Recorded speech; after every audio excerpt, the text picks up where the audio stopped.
반갑습니다. 예, 오늘도 서산대사의 선가기감을 강의하는 보명입니다. 긴 겨울이 지나고 봄이 오는 그런 아주 꽃들이 피어나고 훈풍이 조금씩 불어오고 있습니다. 여러분 마음에도 선가기감을 들으면서 마음에 봄빛을 가득 받아들였으면 고맙겠습니다. 오늘은 선가기감 25페이지 출가인의 자세, 마음가짐, 출가한 사람들의 그러한 행동, 마음 이러한 것에 대해서 설명을 하겠습니다. 먼저 본문을 좀 읽어볼게요. 오랜만에 제가 독송을 좀 할게요. 출가인이 습에 전하면 여의도할리하야 니무 소용이요 이도 자상언이니라. 이게 무슨 내용이냐? 출가라는 것은 이제 집을 나와서 수행 머리를 깎고 부처님의 제자가 돼서 수행을 하는 사람을 출가자라고 하는데, 출가자에게는 두 가지 뜻이 있습니다. 우리가 이제 이렇게 머리를 깎고 오계를 내지 십계, 비구니계, 비구계 이런 계를 받아서 수행하는 사람들이 이제 출가이기도 하는데, 진정한 출가는 몸 출가도 있지만 마음의 출가가 중요한 것입니다. 그래서 마음으로부터 우리가 수도를 하고 정말 온갖 괴로움과 집착에서 벗어날 수 있도록 수행하는 자라면 그것은 마음의 출가라고 할 수 있어요. 그래서 우리 방송을 듣거나 여기에 앉은 분들도 출가한 마음으로 이렇게 이 강의를 들으면 더욱 좋겠습니다. 그래서 그렇게 진정한 출가라는 것은 마음으로부터 해탈을 구하는 그런 출가인입니다. 출가인이 외전하면, 외전을 익히면, 경전에는 외전과 내전이라고 하는데 부처님이 말씀하신 팔만대장경 내지 우리가 공부하는 조사스님 경전 이런 불교의 가르침이 담겨있는 책들을 경전이라고 한다고 하고 그것을 내전이라고 합니다.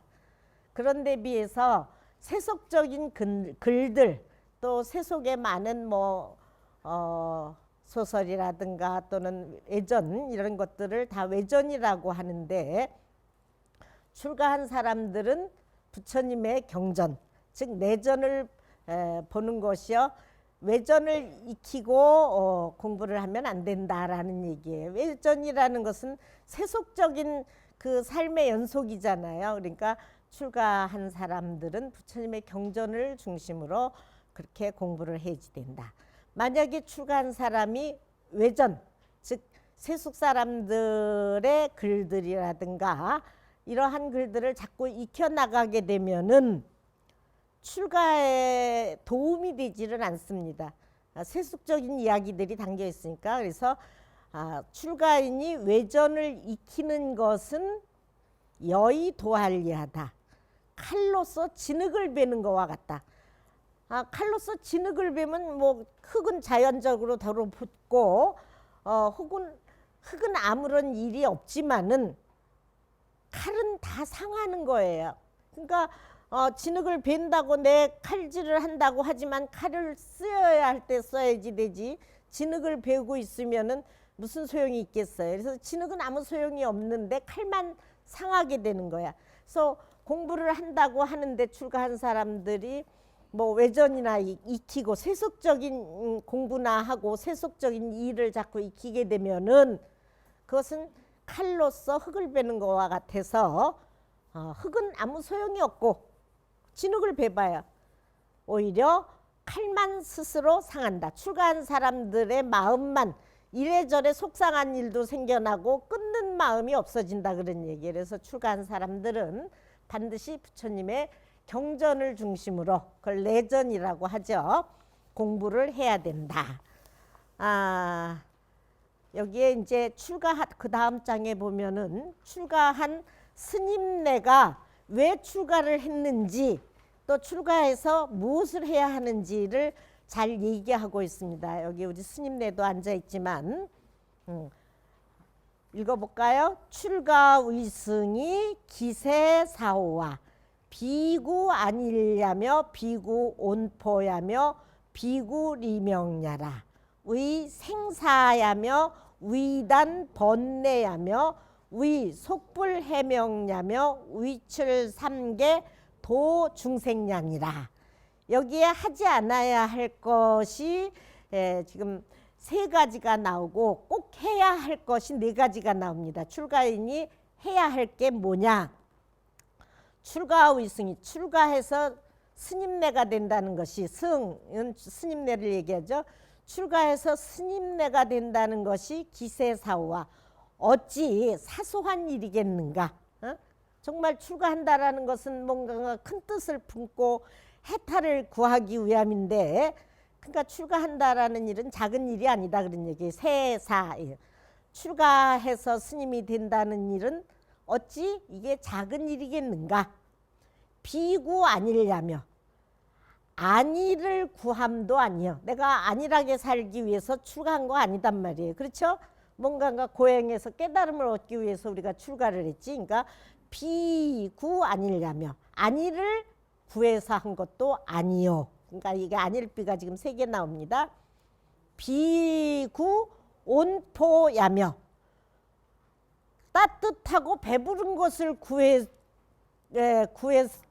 아니했다 그런 얘기예요. 출가한 사람이 뭐 따뜻하고 몸이나 따뜻하게 하고 배나 부르고 이렇게 하기 위해서 출가한 것이 아니다 그런 얘기예요. 해탈을 구하기 위해서 우리가 출가를 했으니까.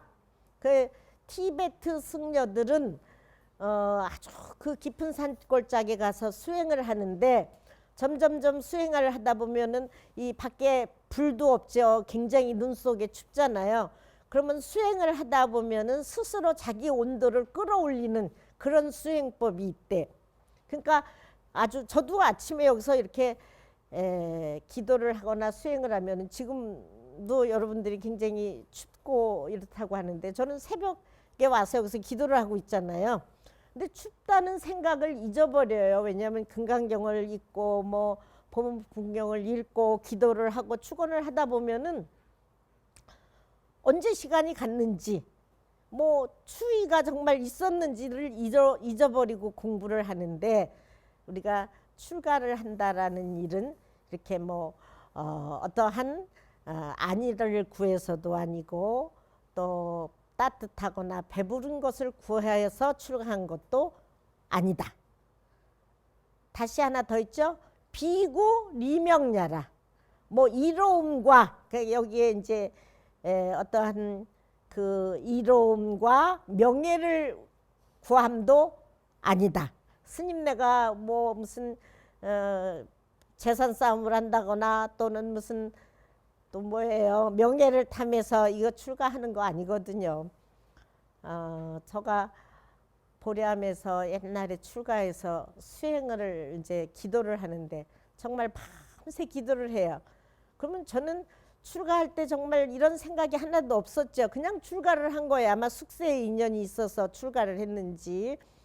그 와서 보니까 기도라는 거를 해야겠다 싶어가지고 이제 강원 갔다 나와가지고 보리하면서 기도를 하는데, 근데 기도를 하다 보면 밤새 하게 돼. 나도 모르게.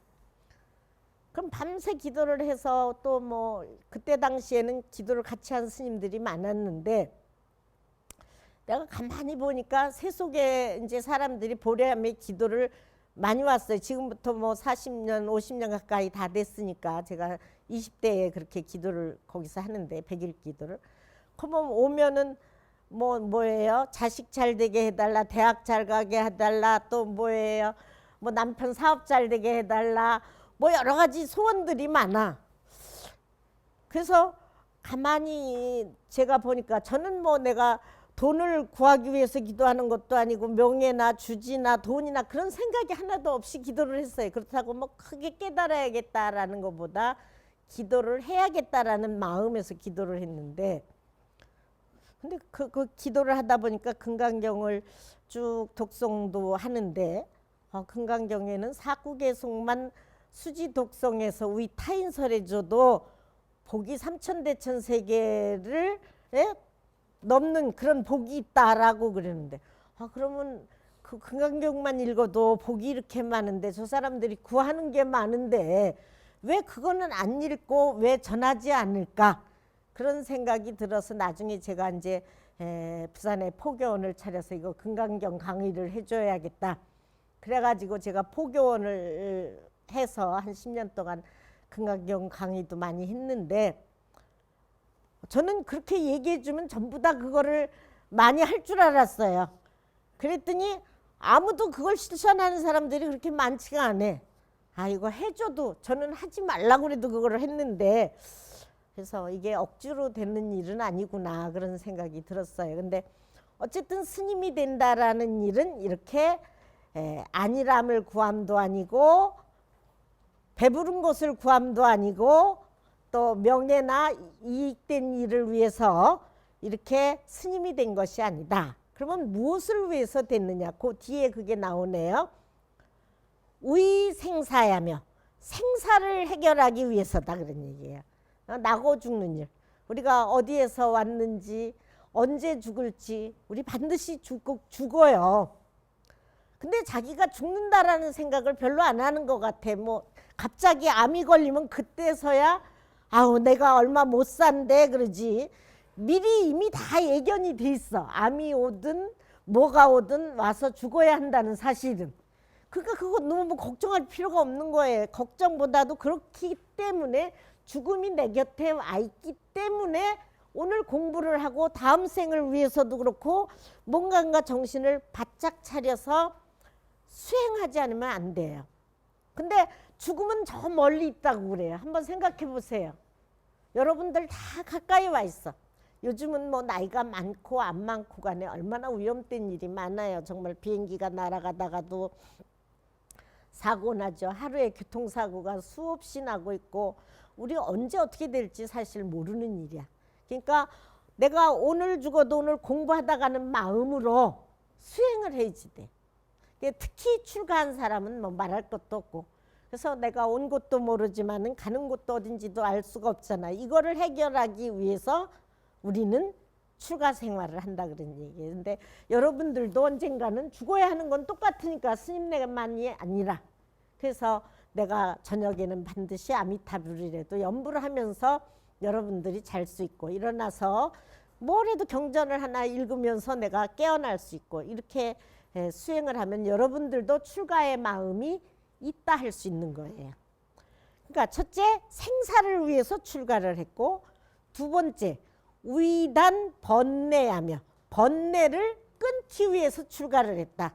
방금도 그래서 제가 여기 올라오기 전에 그런 얘기를 했습니다만, 세속 사람들이 자식이 결혼 안 한다고 내 걱정을 합니다. 그 이제 결혼을 하고 나면 요즘은 또 이혼율이 너무 높아요. 그러니까 이제 잘 살아만 준다면. 근데 또 이게 걱정 없던 사위까지 걱정해야지 되네. 딸만 걱정을 하셨으면 되는데 또 이제 사위 어떻게 될까봐, 병이 날까봐, 또 조금 있으면 이제 손자가 나거나 그러면 걱정이 더 늘어나지 줄어들지는 않아. 그러니까 세속인이나 출가한 사람이나 걱정을 끊어야 걱정이 없지, 걱정을 보태가게 되면은 점점 더 많아지지. 늙어가면 늙어갈수록 걱정이 없을 것 같아요? 더 많아져. 젊어서는 또 뭐 일이라도 하니까 그렇지만은 늙어가면 아픈 데는 더 많죠. 자식이 오지 않으니까 속이 상하죠. 어느 보살님이 지난번에 인도 갔다 오다가 스님 내가 굉장히 외로워서 혼자 있는데 자식들을 다 키워서 보냈을 거 아니에요. 어느 날 아드님한테 전화를 하니까 여기 앉아 계세요. 엄마 나 바빠 그러고 전화를 예? 엄마는 외로워가지고 지금까지 키워줘서 전화를 했는데 엄마 나 바빠 전화 끊으라고 그러는 소리에 너무너무 그래요. 우리가 그러니까 이 정말 해주는 것만으로 거기서 끝나야지 돼. 예? 거기서 뭔가 우리가 바라는 마음은 한없는 근심 걱정이 생기고 원망이 생기는 거예요. 그래서 여기서 출가를 한다는 것은 생사를 위함이기도 하지만 뭐예요? 번뇌를 끊기 위함이다. 그러니까 여러분들 이런 것도 출가한 사람이나 여러분이나 똑같잖아요. 수행을 한다는 일은. 그래서 번뇌를 끊어가려면 어떻게 해야지 되느냐. 번뇌에 일어나는 마음에 바로 연부를 하는 거예요. 왜 번뇌를 나는 번뇌가 많습니다. 스님 어떻게 해야 할까요? 이면 벌써 번뇌에다가 어떻게 해야 할까요? 왜 그런지 몰라요. 이게 보태가는 거야. 번뇌를. 일어나는 거를 알아차리면 요즘 알아차림 공부를 많이 하죠. 내가 번뇌가 일어나고 있구나라고 느낀다면 그렇다면 경을 우리가 보기만 해도 안 돼. 앞에서 나왔죠. 청경, 간경. 청경에 대해서 경 듣는 것만으로도 좋고 경 또 독송하는 거 보는 것만으로도 좋다. 그러니까 그때 이 보고 들을 때 그 내용을 보면서 들으면서 그렇게 해야지 돼. 그래서 내가 지금 번뇌가 일어나고 있구나. 내가 괴로운 생각이 지금 일어나고 있구나라고 생각이 되면 그걸 알아차리는 즉시에 여기 불이 어둡다라고 하면 어떻게 해요? 아, 불을 켜야지. 그리고 바로 불을 켭니다. 그렇죠? 왜 어두울까? 왜 불을 꺼놨을까? 이거 어떻게 해야 할까? 이미 거기다가 그런 거를 하지 않아요. 지혜로운 사람은 들어와서 바로 스위치를 찾아가지고 켜려고 하지. 그러면 켜면 이곳은 밝은 곳이야. 여러분 마음에 번뇌가 들어왔을 때 바로 부처님의 경전을 생각한다거나 부처님의 말씀을 생각한다거나 그걸 바로 봐서 번뇌가 보이지 않게끔 스스로를 해야 현명한 사람인 거예요. 그래서 번뇌를 끊기 위함이요. 두 번째죠. 세 번째 뭐예요? 의 속불 해명야라. 부처님이 밝히신 그 지혜의 사명. 응? 명이라는 것은 여기 목숨이라기보다 이제 지혜의 그러한 목숨이니까 지혜의 사명감. 그러니까 부처님이 분부하신 그러한 지혜의 등불을 이어가기 위함이다. 이을 속자예요. 그러니까 우리가 부처님의 이 가르침을 내가 수행을 해서 내가 이어가고 실천할 뿐만 아니라 뭐예요? 다음 사람에게 전해줄 의무가 있다라는 거예요. 근데 요즘은 우리 불자들이 오늘 이렇게 새로운 분 이렇게 우리 어린이도 데리고 오고 그랬는데 다음 세대에게 전해줘야지 돼. 나만 공부하는 게 아니라 그게 타 종교에서는 그런 걸 많이 하고 있잖아요. 그러니까 전법의 공은 말할 수 없이 큰 거예요. 그래서 부처님의 해명을 이어가기 위해서 출가한 거고 네 번째가 위출 삼계 도중생이 아니라 삼계라는 것은 우리가 이 살아가는 세계가 기세간이라고 하는데 세계에는 욕계, 색계, 무색계라는 게 있어요. 욕계라는 것은 우리가 말하는 아주 욕심과 음욕과 이러한 것들이 많은 세계가 이제 이 탐내는 세계, 탐이 많아. 뭐 우리가 막 이런 세계를 이제 그 욕계라고 그래요. 그다음에 색계는 그거보다는 좀 나은 세계고 가벼운 세계지만은 그 세계도 성내는 거를 끊지 못한 세계. 그다음에 이제 무색계는 탐내는 거나 성내는 거는 좀 건너뛰었는데 아직도 아상을 끊지 못한 세계. 그러니까 내 마음에 이 세계가 다 있는 거야. 삼계를 벗어나서. 그러니까 이 탐내고 성내고 아상을 벗어날 수 있는 거 이런 거를 하기 위해서 우리가 출가를 했다 그런 얘기예요. 그러니까 우리 마음을 비춰봐야지 돼. 우리는 이렇게 보고 남의 잘못은 잘 보는데 내 마음속은 들여다보지 않아. 내가 아상이 얼마나 있는지, 내가 얼마만큼 탐내고 있고 성내고 있는지. 그렇기 때문에 비난이 많고 싸움이 많은 거예요. 그래서 이 욕계를 벗어나서 나만 벗어난 게 아니라 어떤 일을 해야지 돼? 중생을 제도하기 위해서다. 그렇죠? 저도 이렇게 설법 지금 이제 선가기간 강의하는데 첫째는 부처님의 가르침을 전하기 위하며 두 번째는 임진왜란 당시 그렇게 어려운 시대에도 전쟁에 승병을 일으켰던 서산대사의 그러한 해명을 이어가기 위함이다. 그런 얘기예요. 그래서 그렇게 하지 않으면 불법이 이어갈 수 없어. 그래서 여기 세 가지 출가인이 안 해야 할 것, 네 가지 출가한 사람이 행해야 할 것, 이렇게 설해놨습니다. 그래서 요 네 가지, 세 가지와 네 가지를 잘 보고 우리들도 마음의 출가를 잘 해서 수행했으면 고맙겠습니다. 오늘도 선가기간 강의를 이렇게 함께 이야기할 수 있어서 감사한 시간이었습니다. 모두 행복하십시오.